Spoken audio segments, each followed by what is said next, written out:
Salamat Vatan TV kanalının mehriban müştaqlary. Hormatly tamaşaçylarymyz, Ata Vatan TV'de saýlanan habarlar. Habarymyzyň şuňky sanyna. Topuk gaz geçirjesiniň owan bölüginiň gurulşy güýçlenýär. Özbegistana Türkiýe döwletleriň halkara universiteti dörediler. Trump Microsoft kompaniýasy TikTok bilen gyzyklanýar. Neymar Al-Hilal topary bilen şertnamasyny ýetirdi.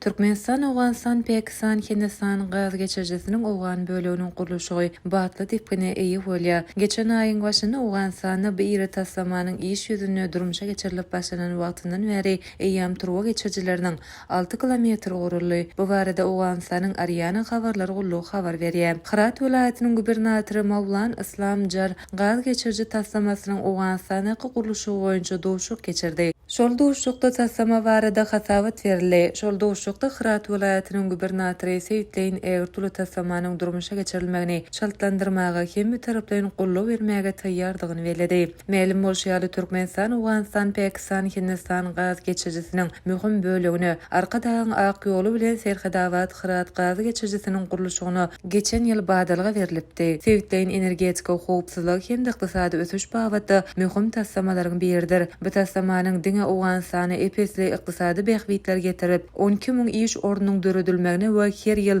1 milliard dollara goly girdeji gadanmagyna mümkinçilik bermegine garaşylýar.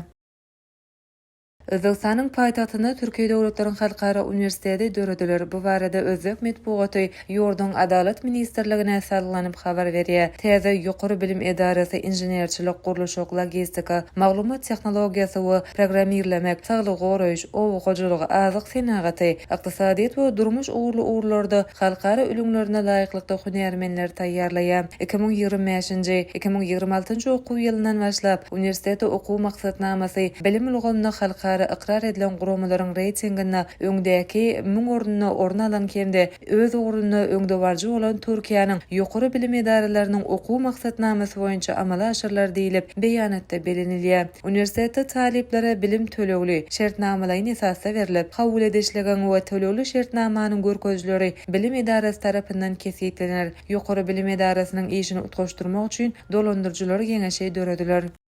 Amerikanyň Birleşen Ştatlarynyň prezidenti Donald Trump jekmejek maglumat bermezden Microsoft korporasiýasynyň Hataýyň ByteDance kompaniýasynyň Amerikadaky TikTok düzüm birligini satyn almak boýunça gepleşikler geçirýändigini habar berdi. Bu barada Bloomberg neşri habar berýär. "Men howa" diýip jogap berip bilerin. TikTok toruny uly gyzyklanma bar diýip Trump habarçylaryň beren sowalyna jogap berdi. Trump mundan ozal hem TikTok toru bilen gepleşiklerin geçirilýändigini belläp geçipdi. Gaýsga görnüşli videolaryň jemgyýetçilik Amerikada 170 milyondan gowrak ulanjysy bar we Amerikanyň Birleşen Ştatlarynyň köp sany tehnologiýa senagatynyň wekilleri muňa gyzyklanma bildirýär. Los Angeles Dodgers kompaniýasynyň eýesi milliarder Frank McCourt hem TikTok toruna satyn almak üçin resmi teklip etdi. Trump Hataýyň ByteDance kompaniýasyna TikTok düzüminiň paýnamalarynyň belli bir bölegini Amerikan kompaniýasyna satmak bagatda kanunyň güýji girmeginiň 75 gün iza süýşürilme boýunça degişli kararnama kabul etdi. 17 Ýanwarda Amerikanyň Birleşen Ştatlarynyň ýokary gaziýeti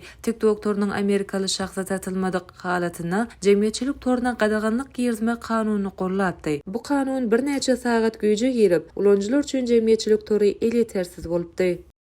Dünya belli Brazil futbolçy Neymar bilen Saudy Arabistanyň Al-Hilal toparynyň arasyndaky şertnama resmi taýdan ýatyryldy. Bu barada Saud topary jemgyýetçilik tory arkaly habar berdi. Taraplaryň özleri ylalaşygy esasynda Al-Hilal topary bilen Neymaryň arasyndaky şertnamany ýatyrdy. Neymar Saudyň ideýarsy we üstünlük arzu edýärsy beýanatda belenilýär. Brazil futbolçy 2023-nji ýylyň awgustynda Fransiýanyň PSG toparynyň Al-Hilal toparyna geçdi. Saud topary bu futbolçy üçin 90 milyon euro töledi. Ýyllar futbolçy şikesi sebäpli Saudy Arabistanyň ýazarky çempionunyň düzümine bary ýok 7 uşukda oýnady we bir gezek tapawutlandy. Neymaryň özü ýurduna dolanyp Santos toparyna gaýdyp gelmegine garaşylýar. 5 fevralda futbolçy 33 ýaşaýar. Ine mehriban müştaqlar, Ata Vatan TV'de saýlanan habarlar gepleşigimiziň şuňky sanyna sizi ýetirmek isleýän habarlarymyz şurdan ibaret. Gepleşigimiziň indiki sanynda görüşýänçek, hoşta bolun.